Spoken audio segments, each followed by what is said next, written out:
फिलहाल आगे बढ़ेंगे, बात गुलबर्गा की करेंगे। गुलबर्गा में 8 नकाब पोशों ने मजहब की शनाख्त करके एक अक़लियती नौजवान को पीटा। करीब रात 12 बजे के आसपास का ये वाक़या है। मुतासरा नौजवान को एक प्राइवेट अस्पताल में दाखिल करा दिया गया है। डीसीपी ने अस्पताल का दौरा किया और मुलज़िमीन की जल्द अज जल्द गिरफ्तारी की यकीन दहानी भी कराई है।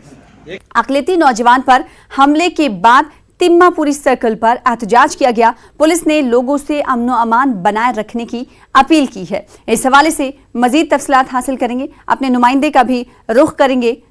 फिलहाल आपको बता दें कि अक़लियती नौजवान की शनाख्त करने के बाद 8 नकाब पोशों ने इस नौजवान को निशाना बनाया और उसकी पिटाई कर दी। और तकरीबन रात 12 बजे का ये वाक़या बताया जा रहा है। आखिर क्यों इस नौजवान को निशाना बनाया गया? क्या अक़लियती तबके से जुड़े होने का ही शाखसाना है? इन तमाम सवालों के जवाब अपने नुमाइंदे से पूछने की कोशिश करेंगे, जानने की कोशिश करेंगे। जवाद हमारे साथ, हमारे नुमाइंदे गुलबर्गा से जुड़ रहे हैं। जवाद, तकरीबन रात 12 बजे का ये वाक़या बताया जा रहा है। क्या इसके पीछे अक़लियती तबके से जुड़ा होना ही समझा जाए इस वाक़े को? और अगर बात पुलिस की जाए तो अब तक क्या किसी की गिरफ्तारी भी अमल में लाई गई है या हिरासत में लिया गया है?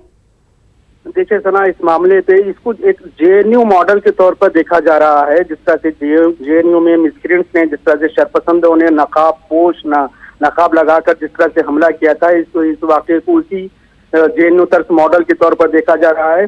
मुतासिरा का कहना यह है कि जो हमलावर थे उनसे उनका कोई ताल्लुक नहीं था, कोई उनसे पहचानता नहीं था, कोई उनसे इससे पहले मुलाकात वगैरह नहीं थी। और फिर नकाब पोशों ने जिस तरह से अपने चेहरे को दस्ती से छुपा रखा था, तो उस तरकीब से छुपा रखा था, तो वो मुतासिरा उन हमलावरों की शनाख्त करने में भी नाकाम है। फिर वाक़े की संगीनी लेते हुए प्रेम पेशिया में ये एक तरह से फिरका वाराना मामला देखा जा रहा है। मगर पुलिस का कहना यह है कि इस मामले की तहकीकात की जा रही है, शहर के लॉ एंड ऑर्डर को बरकरार रखने की कोशिश की जा रही है। जिससे पुलिस ने कहा है कि अवाम इस पर ज्यादा सीरियस ना ले। इस वाक़े को पुलिस जो है तहकीकात कर रही है। जल्द मुलजिमीन को, कसूरवारों को कैफे किरदार तक पहुंचाने की कोशिश की जाएगी। जवाद, क्या ये नौजवान गुलबर्गा से ही ताल्लुक रखता है या फिर किसी दूसरी रियासत से इस नौजवान का ताल्लुक है? नहीं, बिल्कुल ये गुलबर्गा का मुकामी बाशिंदा है। ये 35 साल है। ये लॉरी ड्राइवर बताया जाता है। ये अपने काम से फारिग होने के बाद अपने घर की जानिब लौट रहा था, तो वो रात का 12 बजे का वाक़या, वो जो पीएनटी कॉलोनी है, एक मानो में एक सुनसान एरिया है। वहाँ पर ज्यादा रात के 12 बजे के आसपास कोई ज्यादा ट्रैफिक वगैरह नहीं रहती, अवाम का ज्यादा वहाँ से जो है गुजर नहीं होता है।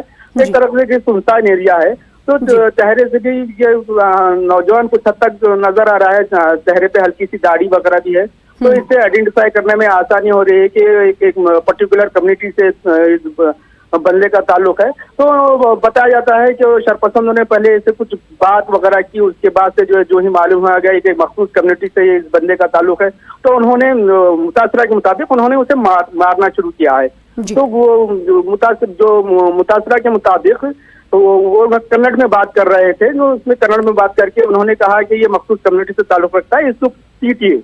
इस तरह का मुतासिरा का जो नफरत अंगेज वाक़या इसे कहा जा सकता है जो गुलबर्गा में पेश आया। एक तरफ जेएनयू का मामला है जिस पे पुलिस के हाथ अभी खाली हैं, और दूसरा मामला गुलबर्गा में भी हमें देखने को मिल रहा है। बेहद शुक्रिया जवाद हमारे साथ जुड़ने के लिए, इस हवाले से मजीद तफसीलात फराहम करने के लिए। फिलहाल दूसरी बड़ी खबर का रुख